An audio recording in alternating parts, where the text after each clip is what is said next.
5 సంవత్సరాలు దాటిన తర్వాత పదవి నుంచి తప్పుకోవాలని ఆర్ఎస్ఎస్ చీఫ్ మోహన్ భగవత్ సూచించిన నేపథ్యంలో ప్రధానమంత్రి మోదీ తప్పుకోవడానికి సిద్ధంగా లేరని తెలంగాణ సీఎం రేవంత్ రెడ్డి ఢిల్లీలో పాల్గొన్న ఓ కార్యక్రమంలో ప్రసంగించడం జరిగింది.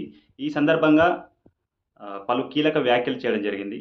గతంలో అద్వానీ, మనోహర్ జోషి లాంటి వాళ్లకు వర్తించిన వయసు ప్రధానమంత్రి మోదీకి ఎందుకు వర్తించదని ఆయన ప్రశ్నించడం జరిగింది. ప్రధానమంత్రిని పదవి నుంచి తప్పించాలంటే అది కేవలం రాహుల్ గాంధీ వల్లే సాధ్యమని, ఆర్ఎస్ఎస్ మరియు బీజేపీ వల్ల సాధ్యం కాదని ఆయన పేర్కొనడం జరిగింది. మరి రేవంత్ రెడ్డి వ్యాఖ్యానించినట్టుగా రాహుల్ గాంధీ ప్రధానమంత్రిని ఓడించి పదవి నుంచి దింపుతారా, లేదంటే ఆర్ఎస్ఎస్ చీఫ్ చెప్పినట్టుగా ప్రధానమంత్రి మోదీ తన పదవి నుంచి వైదొలుగుతారా అనే విషయాలను చూడాలంటే భవిష్యత్తులో వేచి చూడాలి.